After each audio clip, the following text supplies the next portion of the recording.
এই জন্য আল্লাহর ওলিদের সৌবাতে যাইতে হবে। এই আজকে এই থানার যে এসআই সাহেব উনি আসছিলেন, উনি বললেন আপনাদের রসুলপুরটা আমার কাছে ভালো লাগে, এই জন্য আমার ভাই ওনার চাচাতো ভাইদের কথা বললো, ওনার চাচাতো ভাই কয়েকজন এরা নামাজ পড়তো না, দিন ধর্ম মানতো না, কিছুই মানতো না, তারা এই নামাজ কালাম বিশ্বাসই করতো না। আজকে এই কেবলই বলে গেল তাই আপনাদের এই রসুলপুরে যাইয়া আমার এই স্বাস্থ্য ভাইরা এখন সব নামাজি হয়ে গেছে, সবার আগে মসজিদে যায়, এলাকাবাসীকে একবার সব পরিবর্তন করাই ফেলাইছে এই আমার স্বাস্থ্য ভাই। রসুলপুরের বরকত এটা, এটা রসুলপুরের বরকত। এই জন্য আল্লাহ ওয়ালাদের সোহবাতে যাওয়া লাগবে, আল্লাহ ওলিদের সোহবাতে যাওয়া লাগবে।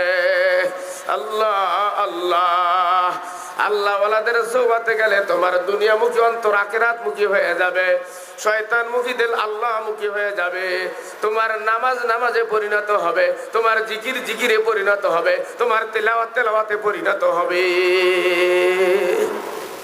আল্লাহ কত নামাজি তো পড়লা, আল্লাহ কত নামাজি তো আমরা পড়ি।